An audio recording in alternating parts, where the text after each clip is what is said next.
Breaking news ಬರ್ತಾ ಇದೆ, ನೋಡೋಣ.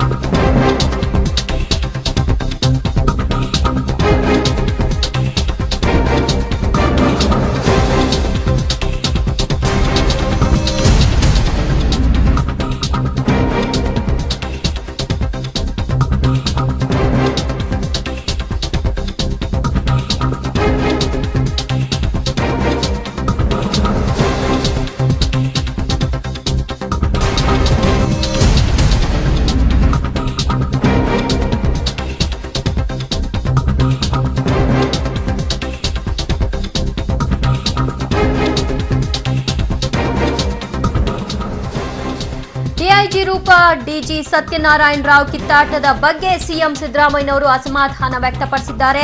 ಮಾಧ್ಯಮಗಳಿಗೆ ಈ ವರದಿ ಸೋರಿಕೆಯಾಗಿದ್ದು ಹೇಗೆ ಅನ್ನುವಂತಹ ಒಂದು ವರದಿಯನ್ನ ಕೇಳಿದ್ದಾರೆ. ಜೈಲು ಅಧಿಕಾರಿಗಳಿಗೆ ಲಂಚ ನೀಡಿರುವಂತಹ ಆರೋಪದ ಬಗ್ಗೆ ತನಿಖೆಯಾಗಲಿ ಅಂತ ಈ ಕುರಿತಾಗಿ ಮತ್ತು ವರದಿ ಸೋರಿಕೆ ಬಗ್ಗೆಯೂ ಕೂಡ ತನಿಖೆಗೆ ಆದೇಶಿಸಿದ್ದಾರೆ.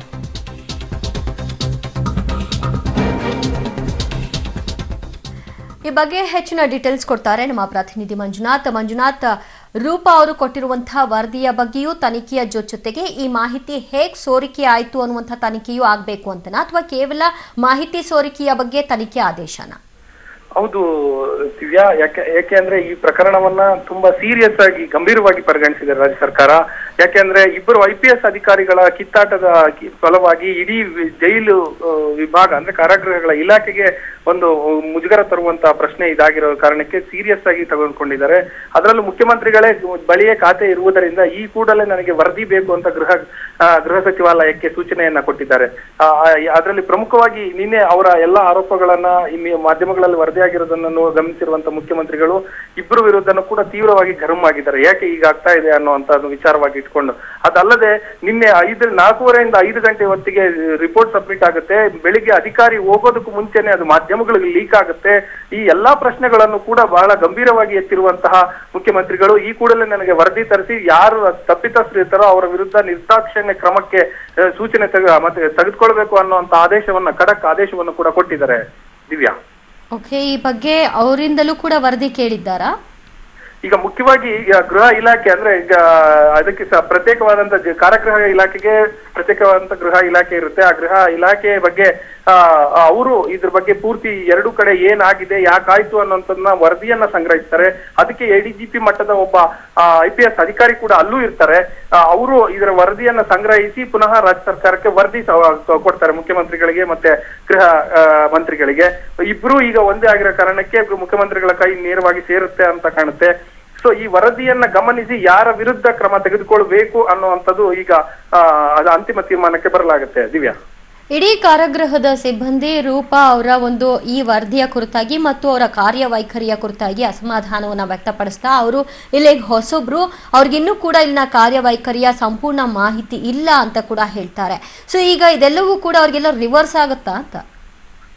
ಬಹುಶಃ ಯಾಕೆಂದ್ರೆ ಅವರು ಕಳೆದ 2 ಬಾರಿ ಏನ್ ಭೇಟಿ ನೀಡಿದ್ದೇನೆ ಅಂತ ಹೇಳ್ತಾ ಇದ್ದಾರೆ. ಆ ಭೇಟಿ ನೀಡುವಂತ ಸಂದರ್ಭದಲ್ಲಿ ಅವರು ಅಲ್ಲಿನ ಡೈರಿಯಲ್ಲಿ ಸ್ಪಷ್ಟವಾಗಿ ಬರ್ತಿದ್ದಾರೆ, ಎಲ್ಲವೂ ಕೂಡ ಚೆನ್ನಾಗಿದೆ, ಮೇಂಟೈನ್ ಮಾಡಿದ್ರ, ಹೀಗೆ ಮುಂದುವರ್ಸ್ಕೊಂಡು ಹೋಗಿ ಅನ್ನುವಂಥದ್ದನ್ನ 2 ಬಾರಿ ಭೇಟಿ ಸಂದರ್ಭದಲ್ಲೂ ಕೂಡ ಅವರು ಬರ್ದಿರೋದು ಪಬ್ಲಿಕ್ ಟಿವಿಗೆ ಸಿಕ್ಕಿದೆ. ದಿವ್ಯಾ, ಆದ್ರೆ ಅದನ್ನ ಪುನಃ 1-2 ದಿನಗಳ ನಂತರ ಏನಾಯ್ತು ಅನ್ನೋ ಪ್ರಶ್ನೆಗೆ ಉತ್ತರ ಸಿಗ್ತಾ ಇಲ್ಲ.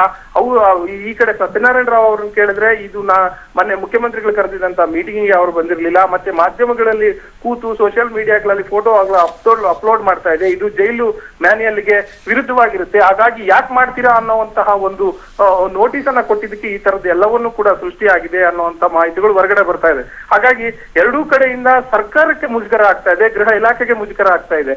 ಮತ್ತೆ ಇಬ್ಬರ ಅಧಿಕಾರಿಗಳ ಕಿತ್ತಾಟ ಒಂದು ಇಡೀ ಡಿಪಾರ್ಟ್ಮೆಂಟ್ ಅನ್ನೇ ಮುಜುಗರಕ್ಕೆ ಸಿಲುಕಿಸ್ತಾ ಇರೋದು ಸುಮ್ನೆ ಕುತ್ಕೊಂಡು ನೋಡಕ್ ಆಗಲ್ಲ ಅನ್ನುವಂಥದ್ದು ಮುಖ್ಯಮಂತ್ರಿಗಳ ಒಂದು ಗರಂ ನುಡಿ. ದಿವ್ಯಾ, ಅಂದ್ರೆ ಗೃಹ ಇಲಾಖೆಗೆ ಮುಜುಗರ ತರುವಂಥದ್ದು ಅಥವಾ ಜೈಲ ಅಧಿಕಾರಿಗಳ ಒಂದು ಕಾರ್ಯವೈಖರಿಯ ಬಗ್ಗೆ ಅನುಮಾನ ಜನರಿಗೆ ಬರಬಾರ್ದು ಅಂತ ಇಷ್ಟು ಕ್ವಿಕ್ ರಿಯಾಕ್ಷನ್ ನ ಸಿಎಂ ತೆಗೆದುಕೊಂಡಿದ್ದಾರಾ ಅಥವಾ ಆ ಖಾತೆ ಅವರ ಬಳಿ ಇದೆ ಅನ್ನೋ ಕಾರಣಕ್ಕೆ ಅವರೇ ತನಿಖೆಗೆ ಆದೇಶ ಮಾಡಿದ್ರ, ಹೇಗದು?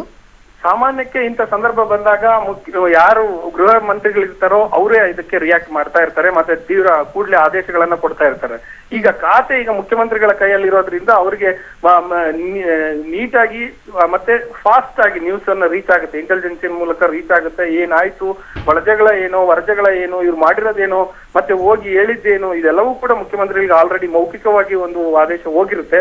ಆದ್ರೆ ಅದನ್ನ ಒಂದು ಕಾನೂನಿನ ಚೌಕಟ್ಟಿನಲ್ಲಿ ತರಬೇಕಾಗಿರುವಂತಹ ಹಿನ್ನೆಲೆಯಲ್ಲಿ ಅವರು ಒಂದು ಫಸ್ಟ್ ಒಂದು ಗೃಹ ಇಲಾಖೆಗೆ ಆದೇಶವನ್ನ ಮಾಡ್ತಾರೆ. ಇದಕ್ಕೆ ಸಂಬಂಧಪಟ್ಟಂತ ಒಂದು ವರದಿ ಸಲ್ಲಿಸಿ ಏನಾಗಿದೆ, ಯಾರು ತಪ್ಪು ಮಾಡಿದ್ರೆ ಅವ್ರನ್ನ ಅಲ್ಲೇ ನಿರ್ದಾಕ್ಷಿಣ್ಯವಾಗಿ ಕ್ರಮ ಕೈಗೊಳ್ಳಕ್ಕೆ ಶಿಫಾರಸು ಕೂಡ ಮಾಡಿ ಅಂತ ಗೃಹ ಇಲಾಖೆಗೆ ಕೇಳ್ತಾರೆ. ದಿವ್ಯಾ, ಥ್ಯಾಂಕ್ ಯು ಮಂಜುನಾಥ್ ನಿಮ್ಮೆಲ್ಲ ಮಾಹಿತಿಗೆ.